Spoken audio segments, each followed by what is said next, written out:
Lovely கதைகள் மற்றும் குழந்தை பாடல்கள் உலகிற்கு அன்புடன் வரவேற்கிறேன்.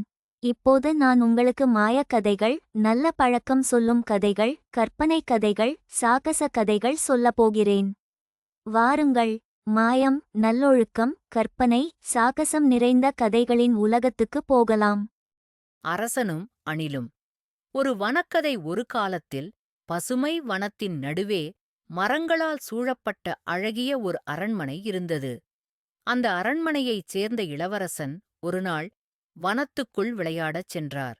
ஆனா, பசுமை மரங்களும் சிரிக்கிற பறவைகளும் நிறைந்த அந்த வனத்தில் இளவரசன் தன் பாதையை தொலைத்துவிட்டார். சற்று பயந்திருந்தாலும் வனத்தில் எல்லாம் அமைதியாக இருந்தது. பறவைகளின் மென்மையான குரல், காற்றின் இளம் இசை, மரங்களின் தாலாட்டு போல் இருந்தது.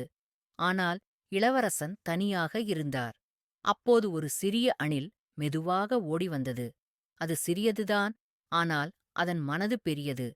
அந்த அணில் இளவரசனை பார்த்தவுடன் உதவ விரைந்தது. அது மரங்களின் மீது ஏறி பாதையைத் தேடி தனது நண்பர்களான இலைக்கீச்சிகள், குட்டி எலி, பூச்சிகள் எல்லோரையும் கூப்பிட்டு வந்தது. எல்லோரும் சேர்ந்து ஒரு பாதையை உருவாக்கினார்கள். ஒரு சிறந்த பாதை. அது இளவரசனை மீண்டும் அரண்மனைக்கு அழைத்துச் சென்றது. அந்த பாதையில் சூரிய ஒளி துளி துளியாக விழ அழகான வன மலர்களும் வழிவழியாக மலர்ந்தன. இறுதியாக இளவரசன் பாதுகாப்பாக அரண்மனைக்குத் திரும்பினார். ஆனால் இந்தக் கதையின் உண்மையான நாயகன் யார் தெரியுமா? அது அந்தச் சிறிய அணில். இதுதான் நமக்கு சொல்லும் பாடம். துணிவு என்பது உடம்பின் பெருமையிலல்ல, அது உள்ளத்தின் ஆழத்தில் இருக்கிறது. ஒரு சிறிய உயிரும் பெரிய உதவியைச் செய்யக்கூடும்.